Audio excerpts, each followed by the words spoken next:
Yep, this is what fits their comp much better, right? Because as we talked about, Jhin, Morgana, Graves, they're already setting up from playing out of range. Even Mordekaiser slots in comps very well as playing kind of like a zoning threat where it's very hard for people to run into because there's always the threat of being pulled into the death realm. And so far we have scaling on both sides. Which is quite interesting because we're going to be looking a lot at the bottom lane though. That's what I've gotten the impression here out of game one with what's being drafted and the attention you wanted from SofM. Exactly. When you have this Jhin up against the Caitlyn, you definitely want to abuse these early windows. And even the Azir against Orianna, you can get the push early on. Yep. So set up for Angel pushing that mid lane, get SofM to play that mid jungle style heading towards bot lane, and really set up huanfeng and SwordArt for success. It's a great way to start the semifinals. I love seeing Jax up in the top lane, and 369 is the confident top laner to do it. But more so seeing JackeyLove and yuyanjia trying to build their success in that bottom lane. Top Esports are the first seed. They're meant to be the best team in the LPL. But towards the end of the regular season, there were some complications. There were some inconsistencies. Issues where Top Esports weren't as clean as what we saw at the start of the split. And it really came down to the meta for me, where they even said in interviews, right? We saw things like Ezreal fading out, the Karsa much harder to play in a lot of these bot lane champions like the Jhin, like the Ashe. So now with time, they seem well to go forward. And for Suning, already going over expectation. People thought they'd lose in quarterfinals, but against Top Esports here, they're going head-to-head. Our semifinals in the LPL 2020 summer are about to kick off with two exceptional teams running for that world spot and grand final.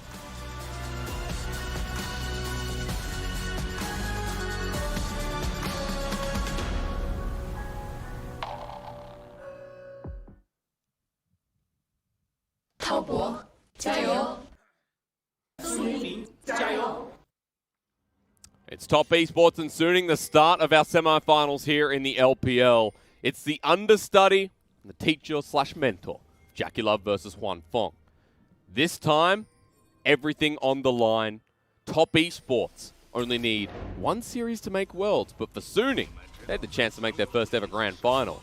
And it feels pretty good for both these teams and its fans.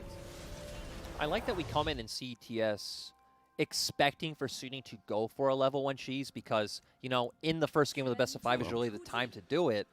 All right, fans. Need to calm down. I guess not as many people believe in the Suning hype train that's being built.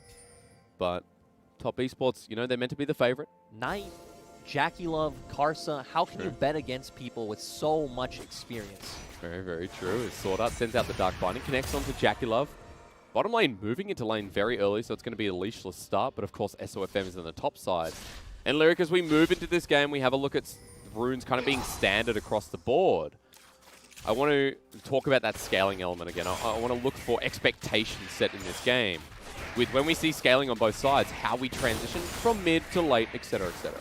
I think the scaling on Top Esports side is better. I really like the composition they've put together to where they can play a much slower early game, in my opinion. We can just see Karsa really cover the lanes. I'd say especially bot. Let Caitlyn get a few items in. Let Jax just get that isolated 1v1 on top side. So as long as you can kind of keep tabs on SofM, your isolated laners are going to feel really good. Okay, so in the solo lanes there, but for Suning, it does feel around these objectives, and we get the setup from huanfeng as 369 here hits off 2 on the top side, and Bin just takes a bit of a harsh trade as the lane's pushing against him. But Suning, run me through a little bit of what we can expect. So I like what SofM has done so far with pathing towards bot side, right? Because it's all about enabling Jhin and Morgana to play as aggressively as possible. But that's another interesting point, right? This is the best playoff position that Suning as an org has ever had. It's always been round 1. You and I were talking about it upstairs and saying that Suning have always fallen out in the very first round. They got seeded straight to quarterfinals, and that already was great, but then beating V5, getting to a semi-final. With the roster they have, you start thinking, well, actually, it's not hard to imagine Suning being a top 4 team in the region. No, and now we're going to get to see how their resilience gets tested with Karsa going for the skank at level 3. Remember, phase rush set. Angel takes the shifting sands out of there, and Karsa will help with the haymaker to shove the rest of the wave, so Knight can be in a pretty good place. Yeah, and we see Karsa throwing out that haymaker to help Knight get priority so he can contest for the spot side scuttle. Okay. But SofM is already here, and huanfeng and SwordArt do have push in the bot lane. So SofM will take that one away, and Karsa backs away. Just going to head to the top side instead and trade 1 for 1. This is something we see that Karsa loves to do, is he always tries to contest for scuttle on the weak side of the map. He will typically gank Knight's lane very early on and try to gain that priority. But hey, looks like SofM potentially setting up for the same thing, but realizes, hey, Knight's playing extremely safe. He is hovering towards his strong side, and instead we're going to see SofM go for a bit of counter jungling. Ward will spot him out there as teleport used in the top side by 369 to get back to this wave that was shoving. Has corrupting and a Doran's Blade, while Knight through mid will spot SofM. Bit of damage laid down, gets phase rush and walks away, while Karsa's still here, but a level down. Yep, Karsa. These are the windows we talked about, right? Exactly, because you always know that TS are going to punish. And once again, just heading towards this mid lane, exerting a bit of pressure on Angel. Looks like he wants to help Knight be able to push out because Knight is getting quite low on mana. Meanwhile, in the bottom lane, the Caitlyn Lux doing exactly what they should. Of course, and we said that Sunig's comp wants to play at a range, and when you're playing at a range against the Caitlyn Lux, that just feels extremely hard. And that's why coming out from draft, I really do like what TS have put together compared to Suning. I can see how Sunig's comp works, I can see how it wants to play, but they are definitely the team that needs to do more. They are the team that needs to push the action forward. Built around SofM and how he can be around this early game. He is a level lead over Karsa, or at least half at this point. He's topside currently. The great thing as well, we look at the CS lead that they've gotten in the bot lane, forcing huanfeng out early, so it's going to build up even more the experience that he's missing out on. So JackeyLove and yuyanjia are going to get a great reset. They're going to be able to come back, and we could even potentially see Karsa make a hover once again towards bot, but that'd be very uncharacteristic of Karsa. It would. If you've watched LPL this split, you know TS are a completely top-side focused team early on. JackeyLove feels like he's back on IG once again, as now into the top side, we have Counter-Strike at the ready for 369. Karsa's moving in, and Bin's actually just walked to the wave. No 6 to pull him into the Death Realm. The Death Grass great, but 1 versus 2. 369, setting it up for Karsa, who runs it in with the Face Breaker. The Jax jumps on in. Haymaker dodged away, and 369 getting low, flashes on in, almost dies. But Karsa secures first blood. And beautiful setup coming out from 369, getting the control ward in Tri-Brush. So no vision down for Bin, allows for an easy gank coming in from Karsa. But now the wave, not in a great place for TS's bot lane, but it is pushing into them. So if they do just play a bit back, SofM shouldn't find any windows to gank bot. Is spotted on that control ward as he clears it through. Will do some more counter jungling. And if you don't know SofM, throughout the years, people have always talked about SofM prioritizing enemy camps. Of course, getting that CS lead in the jungle too.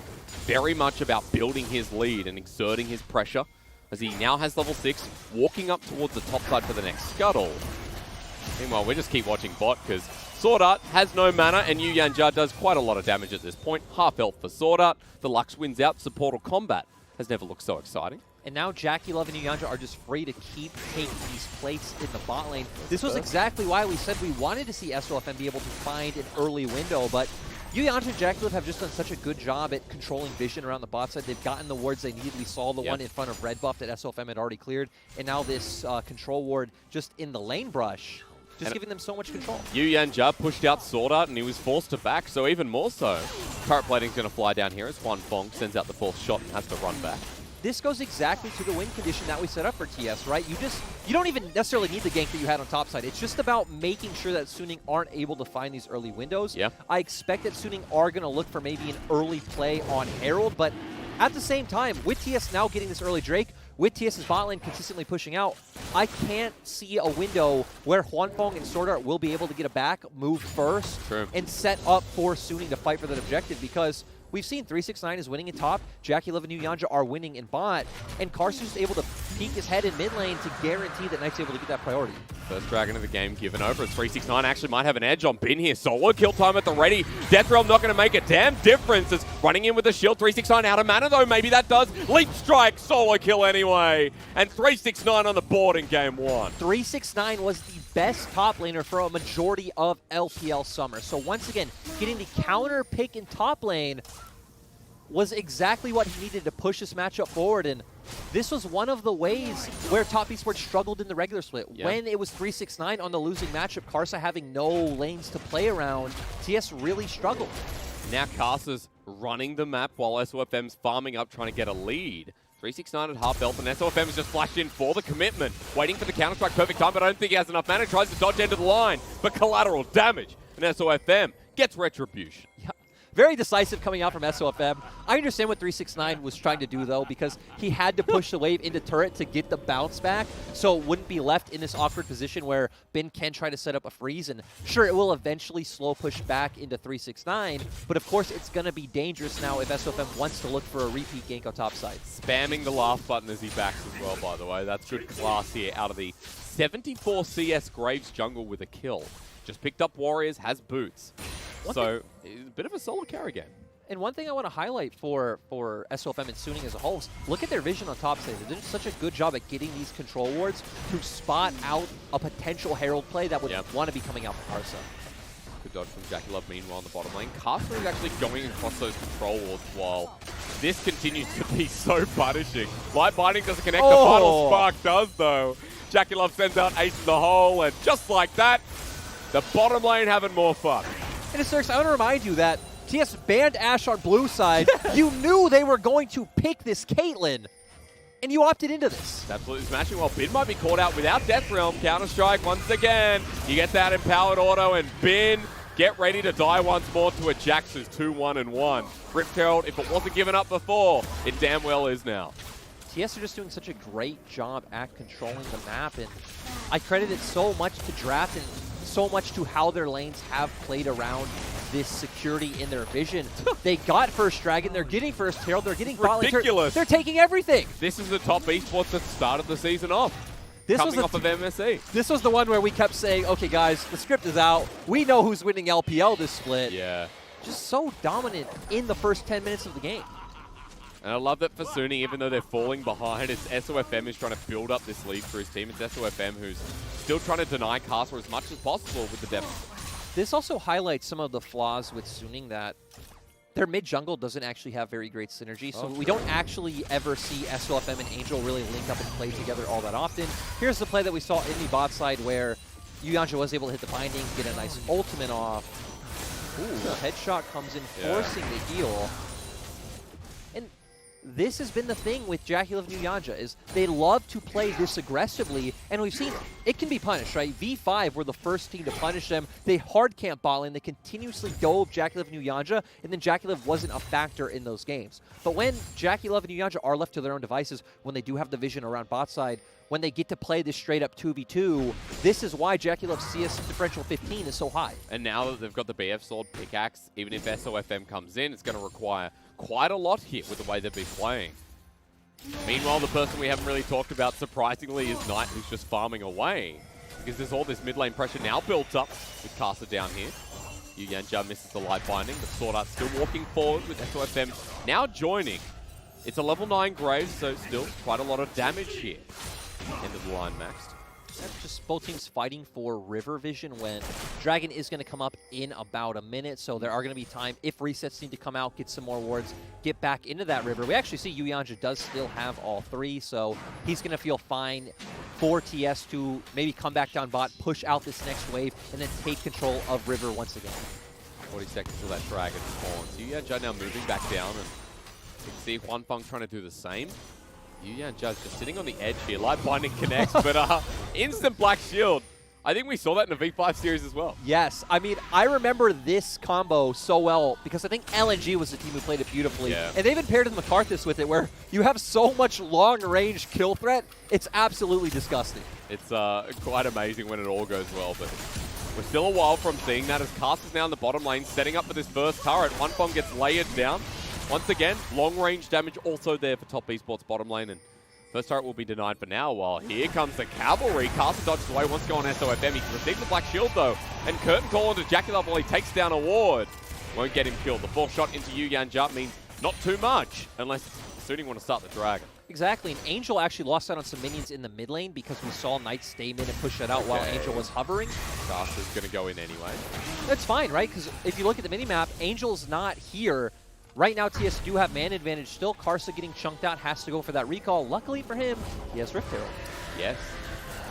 So it does have that empowered recall coming off and going to be able to get back on the map faster. And neither team able to pick up Dragon in that instant, but for TS, it is fine. The longer this game goes on in a neutral state, the better you do feel.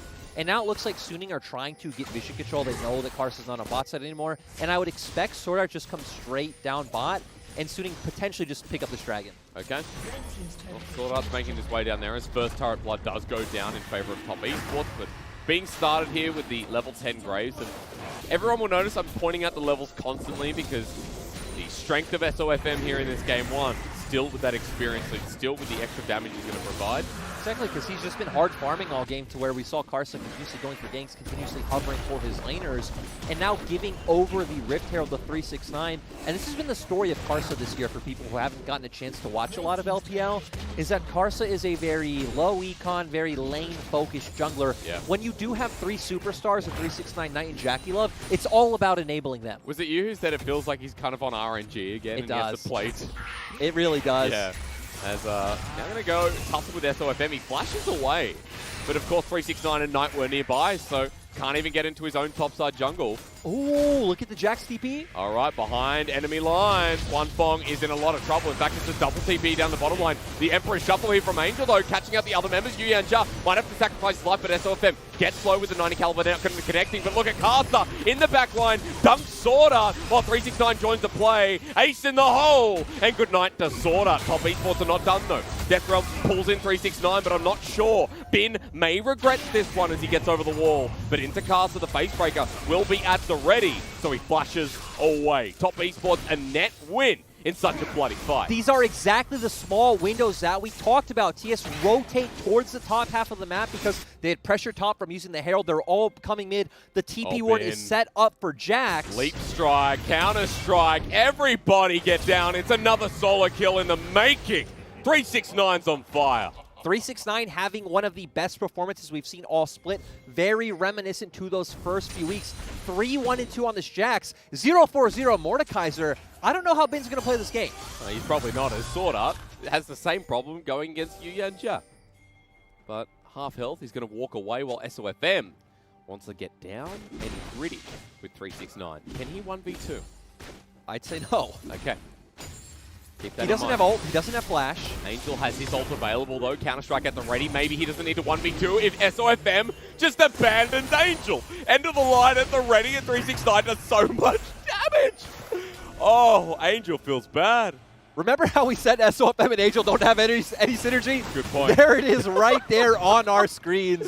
Oh, Poor man. Angel tries to go in, they try to coordinate it, they aren't able to do so. It's allowing JackeyLove so much space in the mid lane to start chunking down this turret. And guess what? Rift Herald is back up, and now TS will easily be able to transition all this vision control to taking that objective. This is a spanking. An absolute spanking in game 1 is step on a trap. Oh, not going to break your mama's back. We're going into that Rift Herald, as you mentioned, and another dragon. I want to also point out that quickly, it's become almost a 5k gold lead at 16 minutes in the game. And 3,000 of that is all on 369. Yeah. And, ooh, Bin once again. In the same spot. Oh. Shockwave going to be used. The final spark. Bin, what can you do? Ace in the hole used. Give it over to JackeyLove. Bin is 0-5. Something we actually haven't mentioned yet is this is Bin's first ever playoffs appearance. It's also huanfeng's. This is a higher pressure situation than they've ever been in. Yes. And again, it's understandable if Bin does come in and just start, you know, maybe feeling the pressure. And of course, we said for Suning as well, the furthest they've been in playoffs. There's so much pressure on this team, and in game 1, they're getting tested by a lot of these veterans of the league as JackeyLove is being cheeky. Sticking the thumbs in the air while yuyanjia is walking in as well. Suning will not be able to get that turret mid. And just when you look at Suning as a whole, even SofM never made really a far playoff run. No. SwordArt really is the lone experienced member of this SofM's roster. never been to Worlds. Like, he's been here in the league for a long time, right? Never been to Worlds. Even going back to his GPL days. Yeah. This guy's been playing League of Legends for 9 years or so. And at this point, here in game 1, they've lost track of momentum, while top esports keep gaining it. Kings are coming out. SofM has been spotted, though. The Leap Strike used. 369 gets played to the Rune King active, and Counter-Strike is going to lock on down. And Knight picks up the second kill with the Shockwave.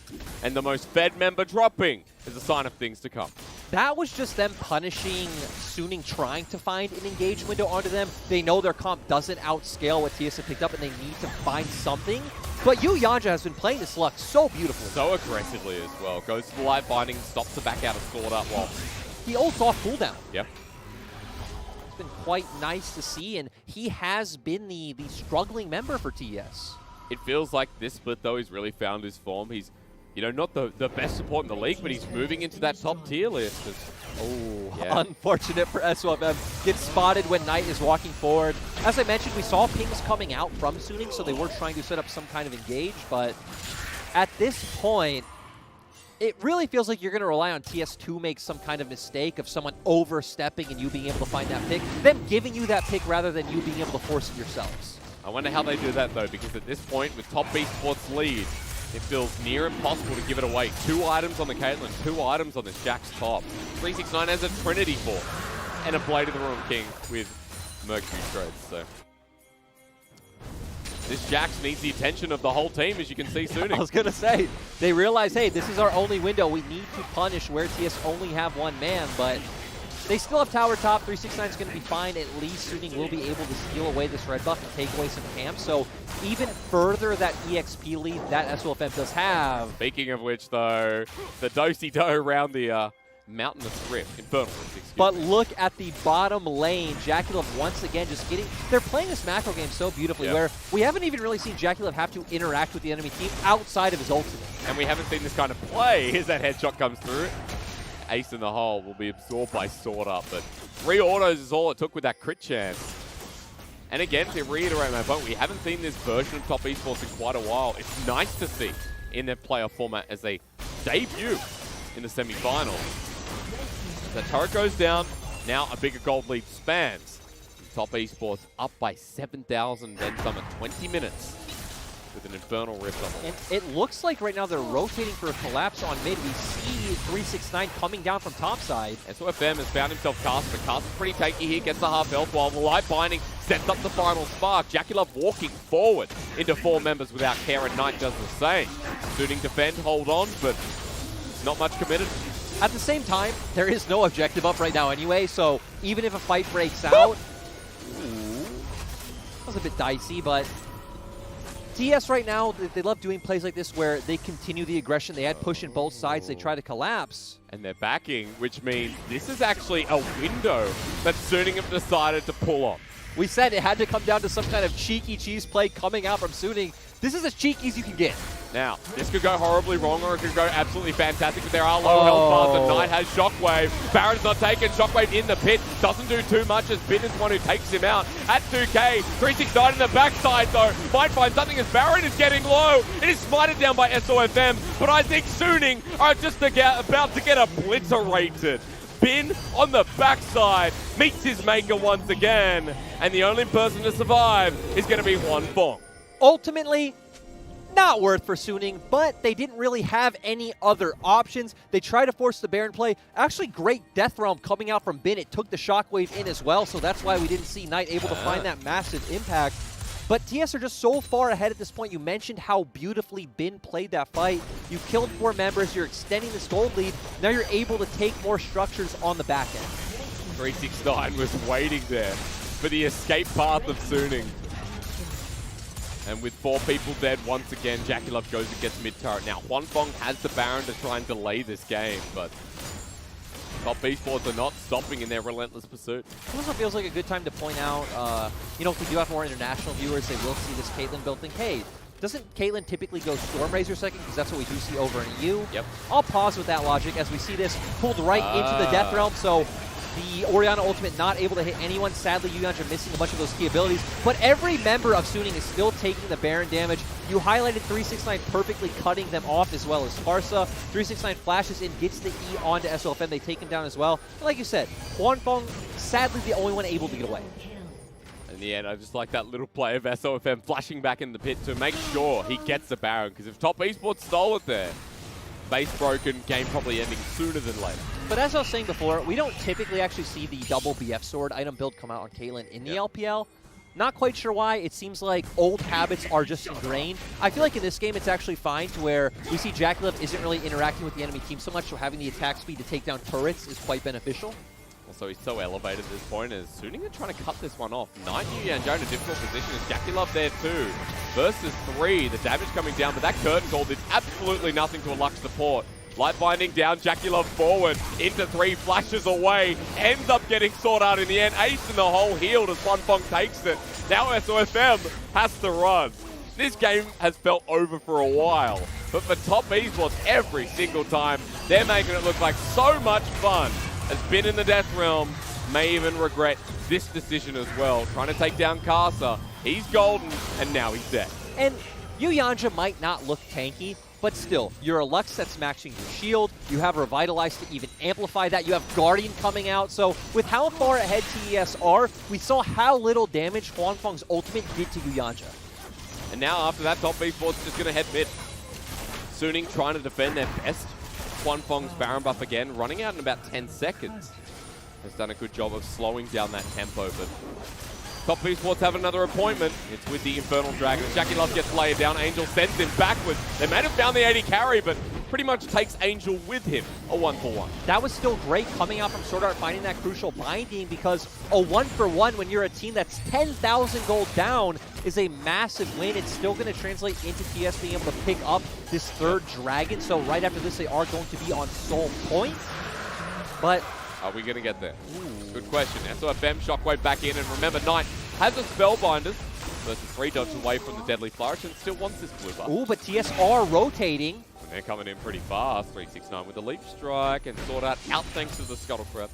And Knight having the confidence to fend off 3 members of Suning by himself. Just chunk out SofM pretty low, tethering that range quite perfectly. Gives enough time for the rest of TS to rotate over, and Suning not even able to find the counter jungling that they were looking for. Hey, there's a Magi on Knight. Finally, I was waiting for it. I know. I mean, good. It doesn't have that many stacks, so I can understand why he was buying but it. But it's Knight, you know?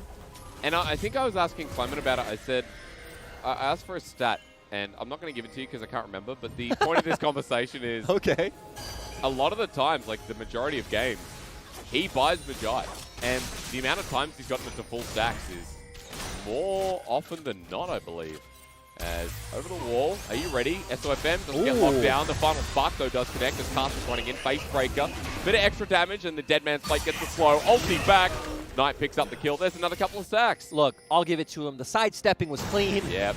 But Karsa's still able to get in there with that movement speed boost coming out from his Q. Angel wants to flank. And you know what? As Suning, I admire this. Considering how far behind they are and how done this game feels, they're still putting their little heart. Exactly. When the enemy comp does outscale what you've picked up, it feels a lot more worth to continuously 50-50 the game, hope the coin flip lands on your side, and then be able to win out in a big way. Esports are back mid, though. Well, good timing on Black Shield in this game, but Counter-Strike's going to run through enough damage here. With the Shackles at the ready, 369 runs out, though, and the Leap Strike finishes off the kill while Bin into the Death Realm. We might actually kill Karsa, who runs away in the end, though. Insult injury with the Leandri's Torment, not even enough. 4 mid. 369's not stopping now. Top Esports in 26 minutes are on the door of the Nexus. Once more, 369 has so much shielding. He doesn't care. Ace in the hole. Somebody save Angel. huanfeng can't do it. This is such a beautiful game coming out from TS. Mechanically, macro-wise, everything is there. Punishing every small mistake Suning are making. And now with Angel down, he is their consistent source of wave clear. They can just end. Running forward, 369 is going to help them take down these Nexus turrets. Curtain Call comes out. Maybe Top Esports is going to back off and just get the inhibitor, but just get this minion wave towards the base. You have Guardian on Lux, you have the Lux shields, you have the Orianna shields. You don't need to stop. Yeah, and Top Esports don't stop. Top Esports are meant to be the first seed, and in Game 1 of the semi-finals, they have acted like it as yuyanjia is doing exactly that. 369 near unkillable. Flashes away for the sake of it. The Shockwave into 2. The combination, insane. As we're diving about in a semi-final game of the LPL, Top Esports spanks the Tiger down.